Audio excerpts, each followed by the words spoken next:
আসসালামু আলাইকুম। পলাশ আইসিটি কেয়ারের পক্ষ থেকে সবাইকে স্বাগতম ও শুভেচ্ছা। আমরা গত ক্লাসে ২ এর পরিপূরকের ধনাত্মক এবং ঋণাত্মক মানকে কিভাবে যোগ করতে হয় সেই বিষয়টা আলোচনা করছি। তো আজকে এই বিষয়টা আরেকটু দেখাই। দেখেন, আমরা গত ক্লাস থেকে যেটা শিখছি যে কোনো মান যদি ঋণাত্মক থাকে তাহলে ২ এর পরিপূরক করলে সেটা ৪ টি ধাপে ২ এর পরিপূরক করলে ঋণাত্মক হয়ে যায়। আর কোনো মান যদি ধনাত্মক থাকে তাহলে আমরা শুধুমাত্র বাইনারি বের করে ৮ বিট অথবা ১৬ বিট করলে হয়ে যাবে। তার মানে আমরা একটা বিষয় মাথায় রাখবো যে কোনো মান যদি মাইনাস থাকে তাহলে ৪ টি ধাপ, মানে বাইনারি বানানো, ৮ বিট বা ১৬ বিট বানানো, উল্টিয়ে দেওয়া, ১ যোগ করে যে ধাপটা পাবো বা মানটা পাবো এটা হচ্ছে মাইনাস। তার মানে মাইনাস বের করতে গেলে আমরা ৪ টা লাইন মনে রাখবো, ৪ টা ধাপ মনে রাখবো। আর যদি প্লাস বলে তাহলে ২ টা ধাপ বা ২ টা লাইন মনে রাখবো। এরপর যে মান ২ টা আসবে, একটা ঋণাত্মক আর একটা ধনাত্মক অথবা ২ টাই ঋণাত্মক হতে পারে, ওই মানগুলো নিয়ে বাইনারি যোগ করে দিলে আমাদের যে মানটা আসবে সেটাই হচ্ছে ফলাফল। সেক্ষেত্রে অনেক সময় আমরা কিছু প্রবলেম ফেস করব। কি প্রবলেম? যে এখানে যখন যোগ করব বাইনারি যোগ, কিন্তু এটা তো নিয়মটা বললামই, একটি মান যদি ঋণাত্মক একটি মান যদি ধনাত্মক থাকে তাহলে কিন্তু বড়টা থেকে ছোটটা কি হবে? বিয়োগ হবে এবং বড়টার চিহ্ন বসবে। উত্তর যদি ধনাত্মক থাকে তাহলে এই পর্যন্তই কাজ শেষ, আর কাজ করা লাগবে না। কিন্তু আমরা অনেক সময় বিপদে পড়বো। বিপদে কেমন? যে এই মানটা ঋণাত্মক চলে আসবে। তখন ২ এর পরিপূরকের আলোচনা আসছে যে যদি কোনো মান ঋণাত্মক আসে সেই মানটাকে আপনি প্রমাণ করার জন্য ঋণাত্মককে ধনাত্মক করতে হবে। এতটুকু কথা মনে রাখবা যে এই মানটা যখন ধনাত্মক আসবে অঙ্ক এ পর্যন্ত শেষ। কিন্তু এই মানটা যদি ঋণাত্মক আসে, প্রমাণের স্বার্থে ওইটাকে আবার ঋণাত্মক থেকে ধনাত্মকটা করে দেখাতে হবে। উত্তর থাকবে মাইনাসটাই, কিন্তু ওইটা একটু প্রমাণ করে দেখাতে হবে। উদাহরণস্বরূপ এই অঙ্কটা আমরা নেব, এই অঙ্কটা আবার রিপিট করব। যেখানে -25 এখানে আমরা দিয়ে দিব +25, এখানে -30 এটা দিয়ে দেব, এখানে ছিল +30 দিয়ে দিব -30। তাহলে অঙ্ক দাঁড়ালো সেই একই কথা যে +25 ও -30 যোগ করো।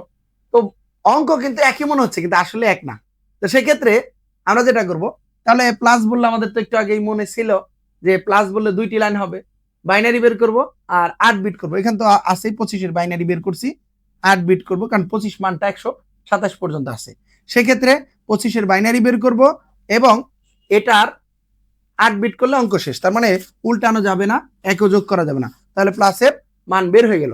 কিন্তু এটা কি ধনাত্মক না ঋণাত্মক? এটা কিন্তু ঋণাত্মক। ঋণাত্মক থাকলে ২ এর পরিপূরকের ৪ টি ধাপ খেয়াল করতে হবে। তাহলে আমরা সেই একইভাবে ৩০ এর মান বের করছিলাম, 11110, এটাকে ৮ বিট করতে হবে, 000111110। তাহলে এটা প্লাস হলো। কিন্তু আমাদের এই অঙ্কে কিন্তু ৩০ প্লাস না, এটা হচ্ছে মাইনাস। সো মাইনাস করলে ৪টি ধাপ, ৪টি লাইন। তো প্রথমে বাইনারি বের করছি, ৮ বিট করছি, উল্টাই দেবো। 0 থাকলে 1, 0 থাকলে 1, 0 থাকলে 1, 1 থাকলে 0, 1 থাকলে 0, 1 থাকলে 0, আর 0 থাকলে 1। চতুর্থ ধাপে ১ এর বাইনারি যোগ করব। তো ১ এর বাইনারি যোগ করলে একটু আগে এখানে শিখছিলাম যে ১ আর ১ যোগ করলে ০, হাতে আছে ১, অথবা ১ আর ১ এ ১০, ১০ এর ০ হাতে আছে ১, ৩টি ১ ১১, ১১ এর ১ হাতে আছে ১, যে যেভাবে মনে রাখতে পারে। সেক্ষেত্রে আমরা ১ আর ১ যোগ করলে ০ হাতে আছে ১, ০ ১ ১ আছে, বাকিগুলো বসিয়ে দেব। তো এক্ষেত্রে আমরা এই মানটাকে কিন্তু ঋণাত্মক পেয়ে গেলাম। এখন এই ধনাত্মক আর এই ঋণাত্মক যোগ করেই দেখি। এখান থেকে আমরা যোগ করব। যদি যোগ করি এখান থেকে নেব +25, +25 এর মানটা এখানে দেখে দেখে নেব, এখানে কোনো কাজ নাই কিন্তু। আর এখানে নেব -30, -30 হচ্ছে এই মানটা, 111000010 হয়ে গেল। তো এই ৫টা সবসময় বাইনারি যোগ হবে, এই ৫টা ডিপেন্ড করে হচ্ছে মানের উপর। তাহলে বাইনারি যোগ করো 011 011 000 011 011 011 011 011। আর এই ৫টা যেহেতু একটা প্লাস একটা মাইনাস আসে, আমরা জানি কোন গণিতের ক্ষেত্রে একটা প্লাস একটা মাইনাস থাকলে বড়টা থেকে ছোটটা প্রথমে বিয়োগ হবে, বড়টার চিহ্ন বসবে। বড়টা ৩০, ছোটটা 25, ৩০ থেকে 25 বাদ দিলে ৫, আর বড়টার চিহ্ন মাইনাস। অলরেডি কিন্তু সংখ্যা মাইনাস চলে আসছে। তো মাইনাস যদি চলে আসে, একটু আগে বক্তব্যে আলোচনা করা হয়েছে, কোনো ২ এর পরিপূরকের যোগ করার পরে যদি যোগফলটা প্লাস আসে, অঙ্ক এখানে শেষ। আর মাইনাস আসলে কি করতে হবে? মাইনাস আসলে এই মাইনাস মানটাকে আবার 2 এর পরিপূরক করে প্লাস মানটা প্রমাণ করিয়ে দেখিয়ে দিলে স্যার খুশি হবে, দেওয়াটাই বেটার। না দিলে অঙ্কতে নাম্বার কাটবে ফুললি তা না, কিন্তু দিলে পরিপূর্ণ হবে। তো মাইনাস কে যদি আমরা ধনাত্মক করতে চাই বা প্লাস কে ঋণাত্মক করতে চাই তাহলে 2 এর পরিপূরক করতে হবে।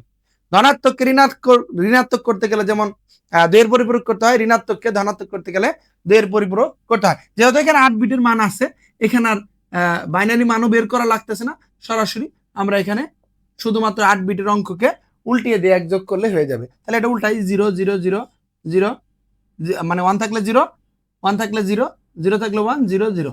তো তৃতীয় ধাপ, এখানে কি করতে হবে? 1 যোগ করতে হবে। একটা ধাপ কিন্তু কমে গেছে, কারণ বাইনারি বা বানানোর প্রয়োজন হয় নাই। তো 0 1 এ 1, হাতে কিছু নাই, 0 0 1 1, হাতে কিছু নাই, 0 1, যা যা আছে বসিয়ে দেব। একটু খেয়াল করেন তো, এটা যেহেতু 2 এর পরিপূরক করছি, এটা ছিল কি ঋণাত্মক, হয়ে যাবে ধনাত্মক। আরো বোঝার বিষয় হচ্ছে, আমরা জানি সর্ববামের যে 8 নম্বর বিট থাকে, সর্ববামের 8 নম্বর বিট থাকে, এটাকে সাইন বিট বলা হয়। আর সাইন বিট 1 থাকলে মাইনাস, সাইন বিট 0 থাকলে কি প্লাস। তাহলে সাইন বিট দেখেই তো বুঝে গেলাম এটা কি ধনাত্মক, 0 আছে। তো সেক্ষেত্রে আমরা আমাদের অঙ্ক হয়েছে কিনা এটা দেখার জন্য কিন্তু একটা টেকনিক শিখিয়ে দিছি, যে ধনাত্মক মানটা আসবে এই মানের বাইনারি বের করে যদি উত্তরের সাথে মিলে যায় তাহলে আমাদের অঙ্ক হয়ে গেছে।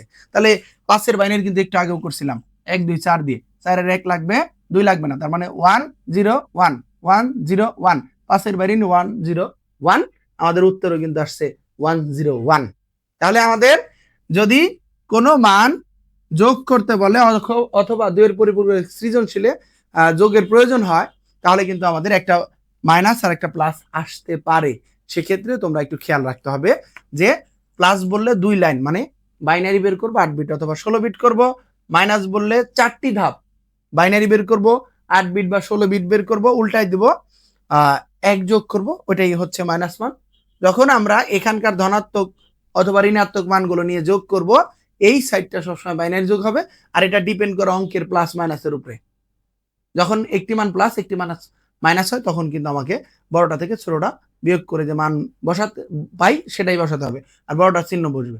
আর এখানে আগের অঙ্কে আমরা দেখছিলাম দ্বিতীয় পার্টে, যে যদি ধনাত্মক মান আসে তাহলে কিন্তু আমার অঙ্ক এ পর্যন্ত শেষ, উত্তর +5 অমুক। আর ঋণাত্মক আসলে অতিরিক্ত এই প্রমাণস্বরূপ এই অতিরিক্ত অংশটুকু করে দিতে হবে। যারা ঋণাত্মক মানের আসার পরও অতিরিক্ত অংশটুকু করবে না, স্যাররা চাইলে নাম্বার কমাতে পারে। তো সবাই ভালো থাকবেন, সুস্থ থাকবেন। পলাশ আইসিটি কেয়ারের যে ভিডিও ক্লাসগুলো আছে এগুলো শেয়ার করে রাখলেই উপকার হবে, কারণ পরীক্ষার আগে কিন্তু ভিডিওগুলো দেখে গেলে একটু ভালো কিছু হবে ইনশাল্লাহ। তো দেখা হবে ইনশাল্লাহ পলাশ আইসিটি কেয়ারের নতুন ব্যাচে। আগামী মাস থেকেই নতুন ব্যাচ শুরু হচ্ছে। ধন্যবাদ সবাইকে।